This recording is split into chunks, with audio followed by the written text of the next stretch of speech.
नमस्कार साथियों, मैं छात्र नेता विकेश भट्ट आज आप लोग के बीच उपस्थित हूँ लाइब्रेरियन के मुद्दे पर। कुछ दिनों से मैं देख रहा हूँ कुछ कुत्ते जो हैं भौं भौं कर रहे हैं। मैं पहले ही जानकारी दे चुका हूँ कि मैं पटना में अवेलेबल नहीं हूँ, अभी मैं फ़िलहाल घर पर हूँ। इसीलिए जो है मीडिया या किसी न्यूज़ पर मैं इंटरव्यू नहीं दे रहा हूँ।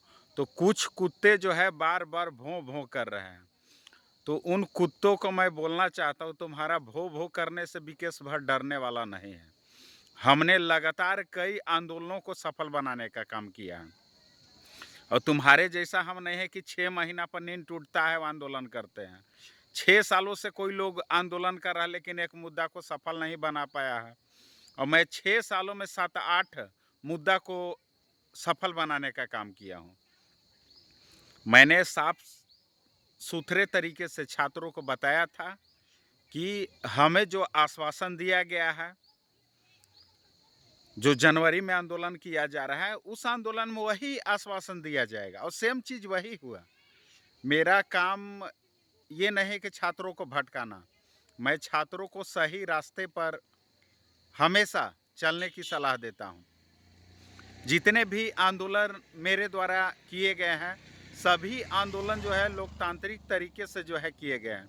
कहीं पर भी हमने तोड़ फोड़ मचाने का काम नहीं किया है। जैसा कि आप लोग को मालूम होगा कि लेटेस्ट में जो आंदोलन मेरा सफल हुआ था, एसटीटी का आंदोलन, क्योंकि सरकार के द्वारा शिक्षा मंत्री के द्वारा जो है बोला गया था कि टीआरई 4 में एसटीटी के अभ्यर्थियों को जो है शामिल नहीं हम लोग करेंगे। एसटीटी का आयोजन जो है हम नहीं करा सकते हैं।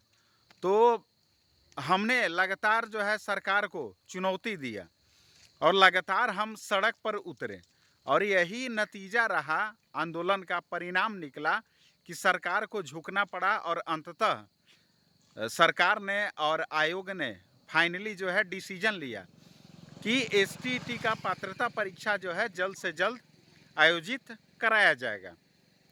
तो जो लोग मेरे ऊपर कटाक्ष करते हैं, कमेंट करते हैं, जिनको आंदोलन करने का तरीका नहीं मालूम है, आप देखिए कि लाइब्रेरियन आंदोलन पहले से कई सालों से हो रहा है लेकिन कभी भी चर्चा में नहीं रहता था। तो बहुत सारे छात्र हमसे मिलने के लिए आए थे जब एसटीटी का आंदोलन सफल हुआ था। तो अब हमने जो है लाइब्रेरियन के छात्रों के लिए आंदोलन करना प्रारंभ किया। सितंबर महीने में 8 सितंबर को पहला मेरा आंदोलन था, और 9 सितंबर के डेट में जो है शिक्षा विभाग ने एक लेटर जारी किया था बीएसईबी को। आपने उस लेटर को देखा भी होगा। और जो लोग 5-6 सालों से आंदोलन करा रहे हैं, सेम मेरे द्वारा जो जगह चुना गया था इनकम टैक्स गोलंबर, वहाँ पर आज तक कभी भी आंदोलन नहीं किया गया था छात्र हित के मुद्दे को लेकर के। पहला मेरे द्वारा ही कराया गया था इनकम टैक्स चौराहे के पास आंदोलन, और उसका परिणाम भी देखने के लिए मिला था। मैं कोई भी काम करता हूं तो स्ट्रेटजी के तहत काम करता हूं। आप देखे होंगे कि जब हमने बीएसईबी आयोग का घेराव किया, तो मेरे घेराव करने के बाद कुछ लोग दबाव में आकर के, क्योंकि उनको मालूम है कि ऑथेंटिक तरीके से आंदोलन कर रहा है, और कहीं ना कहीं ये लड़का जो लड़ रहा है छात्र हित में कार्य कर रहा है, और कुछ लोग सड़क छाप बोल रहे हैं तुम्हारी औकात नहीं है, समझे। हमने बहुत सारे आंदोलन को सफल बनाने का काम किया है, तो तुम्हारे जैसे कुत्ते कौए मेरा कुछ नहीं बिगाड़ सकते हैं। तुम जो डरा रहे हो विकेश भट्ट को, विकेश भट्ट किसी से डरता नहीं है, ना झुकता है, हमेशा याद रखना। क्योंकि हम संविधान को मानने वाले लोग हैं, ना गलत करते हैं और ना गलत करने देते हैं। गलत जब हम करेंगे ही नहीं तो झुकेंगे क्यों। सरकार से लगातार हम सवाल करते हैं, कोई भी मंत्री विधायक से क्यों नहीं सवाल पूछेंगे। हमारे जनप्रतिनिधि है, जिसको जो कार्य दिया गया है सवाल पूछने का अधिकार है, कोई भी सवाल पूछ सकता है।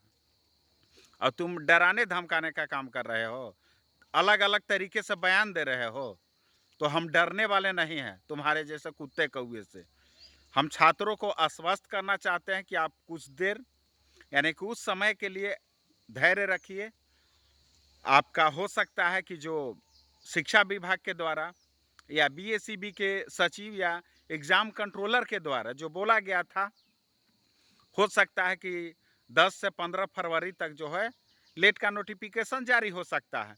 यहाँ तक कि हमने एसीए सर से भी मिलने का प्रयास किया, वहाँ पर भी सेम चीज़ बोला गया था। उस चीज़ को भी आप लोग के बीच मैंने रखने का काम किया था। फिलहाल आज के लिए इतना ही काफ़ी है। धन्यवाद।